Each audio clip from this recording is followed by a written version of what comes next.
Car pas plus tard qu'hier, avant-hier, on a eu à traiter justement des cas de détournement des deniers publics. Les jeunes face au détournement des deniers publics. Depuis un peu moins de 6 mois, le Bianco a été sollicité par la Djirama pour signer une convention de partenariat pour redresser justement cette société d'État.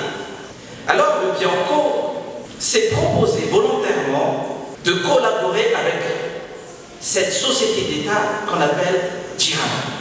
C'était assez difficile comme décision, mais finalement, en tant que directeur général du Bianco, j'ai accepté compte tenu du fait que l'enjeu qu'on m'a présenté, c'est que sans cette convention avec le Bianco, la Djirama ne peut pas prétendre à un financement de la part de la Banque européenne d'investissement. Et c'est ce qui m'a poussé à signer cette convention en sachant très pertinemment la réalité au sein de cette société d'État. Et compte tenu d'ailleurs d'une série d'investigations, d'un ensemble d'affaires qui sont traitées au sein du Bianco, malgré ces réalités, j'ai accepté. Et voilà donc, même pas 2 mois après, si vous lisez les journaux d'aujourd'hui, eh bien il y a un article qui est écrit sur cette affaire. Le Bianco a enquêté sur des cas de détournement de deniers publics perpétrés par l'équipe dirigeante de la Djirama. Du fait de cette convention, on a pu accéder à l'ensemble d'informations dont on a besoin pour mener nos investigations. Si le Bianco, à travers son directeur général, a accepté de signer une convention, ce n'est pas pour plaire, mais c'est pour redresser. Et le redressement, en ce qui concerne cette société d'État en pleine décrépitude, c'est aussi mener des investigations. Même si les outils en matière de lutte contre la corruption ne s'arrêtent pas à l'investigation, c'est-à-dire à la répression. Mais il y a aussi la sensibilisation, la prévention à côté. Et le Bianco, donc, dans son site, a publié justement une brève qui fait état du mode opératoire justement de l'équipe dirigeante pour détourner l'argent public. Les détournements des deniers publics et des biens publics font légion. Partout, dans tous les ministères. C'est grave. Et je peux vous dire, sans embâche, que c'est le fait de nos parents. Vous êtes en classe, vous n'êtes pas capable de détourner l'argent public, les biens publics. Mais les parents, ils sont où? Ah, dans les ministères, dans les institutions, dans les entreprises.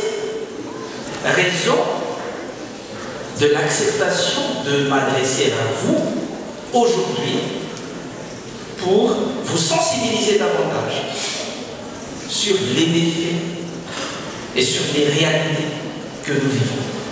En tout cas, vous parlez plus particulièrement du détournement des deniers publics qui s'inscrit dans le cadre du détournement des biens publics. Vous pouvez télécharger sur Internet loi 2016-020, retenez cette loi qui est fondamentale, car cette loi détaille tout ce qui est à savoir sur la lutte contre la corruption à Madagascar. Dans son article 11, cette loi évoque le détournement des biens publics. Ce qu'on appelle détournement des biens bien, de façon générale, bien public, c'est de prendre ces biens, se les approprier ou les utiliser à des fins personnelles. À partir du moment où on prend quelque chose qui appartient au peuple pour en faire une propriété personnelle ou pour les utiliser à des fins personnelles, ça s'appelle détournement. Alors, je vous demande d'être attentif par rapport à ce qui se passe au quotidien. Vous qui êtes jeunes, je sais que vous ne supportez pas l'injustice, comme le bien bon. Si c'est la justice, on supporte, car c'est la justice. Et Dieu veut la justice. Il ne veut pas l'inverse. Et je sais que vous êtes bien imprégnés de ce message. Si vous détestez la justice, vous avez raison. Et la corruption est source d'injustice. Et vous avez raison de détester la corruption, de refuser la corruption. Car voilà une manière de lutter contre la corruption. La première manière, et en cela, elle peut tout faire, c'est le refus de la corruption. Si vous refusez la corruption, vous participez directement à la lutte. Refusez la corruption. Je vais tenir un discours révolutionnaire. Refusez la corruption que vos parents essayent de vous léguer. Si vous refusez la corruption léguée par vos parents, vous avez gagné. Et le pays gagne la lutte. Cette lutte qui s'inscrit dans la durée, par le seul fait du refus de la corruption. L'enrichissement illicite résulte de deux choses qu'on met en balance. Le volume du patrimoine contre le revenu fait partie justement du revenu des salaires. Alors si vous voyez dans certaines familles que les parents ne travaillent pas, mais qu'ils possèdent des villas, des voitures, et que sais-je, en termes de patrimoine, vous pouvez en déduire que c'est de l'enrichissement illicite. La loi punit cette infraction. D'où le message: refusez la corruption léguée par vos parents, vous serez tenus responsables une fois que les parents ne sont plus là. Car le fait de détenir ces patrimoines illicites est déjà punissable. Vous êtes jeune, scolarisé en plus, vous êtes capable de réfléchir, même 2 secondes, pour dire: papa, maman, d'où viennent toutes ces richesses incroyables? Si ça vient de l'injustice, les parents ne seront plus là demain, après-demain, vous serez tenus responsables. Mais il y a espoir, car les jeunes sont là. C'est une force sociale, un levier de transformation sociale très puissant.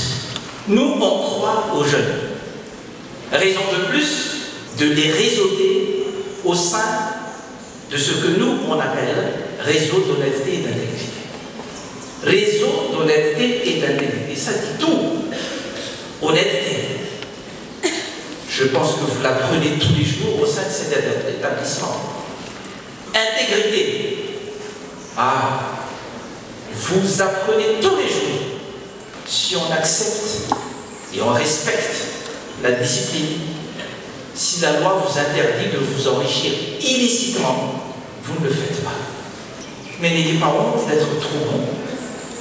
Car nous, au niveau du Bianco, on incite davantage des jeunes réunis et regroupés au sein de ce réseau d'honnêteté et d'intégrité, RHI, à être bons et à être trop bons, si possible.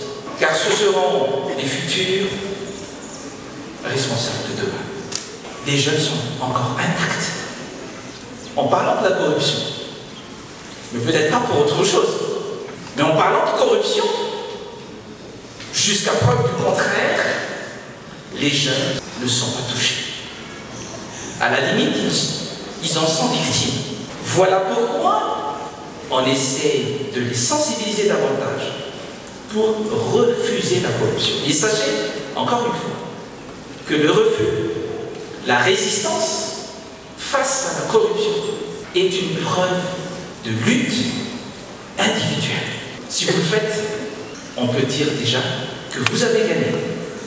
Mais si vous le faites avec autrui, avec vos camarades, on gagnera. Et c'est le pays qui gagnera. Vous êtes responsable de ce que vous deviendrez demain. Il n'y a pas un seul jour où on ne parle pas de corruption de nos élites. Il n'y a pas une seule seconde où on n'entend pas des gens se plaindre. Je suis victime d'un abus de fonction de la part d'un fonctionnaire, d'un haut fonctionnaire, d'un agent de l'État. Mais jusqu'à quand ça cesse? Je sais qu'avec vous, et on peut bien compter sur les jeunes pour que ça cesse. Demain en tout cas, mais aujourd'hui si possible. On espère vivre autrement que ce qu'on a vécu jusque-là. Car ce pays regorge de richesses. Il faut une prise de conscience. Et cette prise de conscience, nous on l'espère, on y croit. En tout cas, on s'attend à ce que ça vienne des jeunes. Vous êtes d'accord avec moi?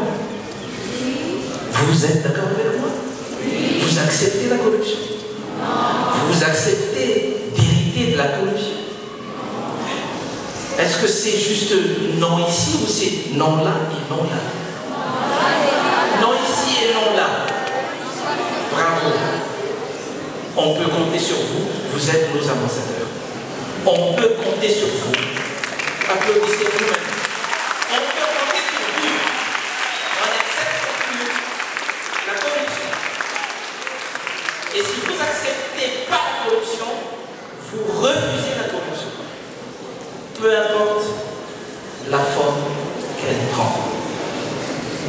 Je sais qu'ici, il y a pas mal d'étudiants qui sont réseautés, socialisés au sein de ce qu'on appelle RHI. C'est un moyen pour nous de socialiser les jeunes à l'éthique. Il n'y a que ça. Ce n'est pas de faire de la politique. Non, le Bianco ne fait pas de politique.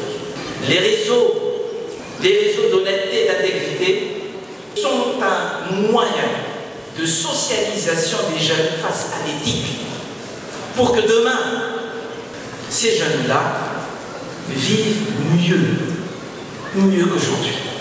Car vous êtes encore, jusqu'à preuve du contraire, victimes de la corruption. Vous n'en êtes pas les acteurs, en tout cas à titre principal. Préserver cette virginité sur le plan éthique. Alors, mon dernier mot, c'est de vous souhaiter tous un plein succès dans vos études, en plein respect de l'éthique, en pleine conscience que si vous ne refusez pas la corruption aujourd'hui, déjà aujourd'hui, vous en êtes déjà les victimes, mais demain, vous en serez encore et toujours les victimes. Et c'est pas ce que nous, au niveau du Bianco, on souhaite pour les jeunes malgaches. Voilà pourquoi on vous incite davantage à résister face à la corruption, en un mot, à refuser la corruption. Merci pour votre témoignage d'attention.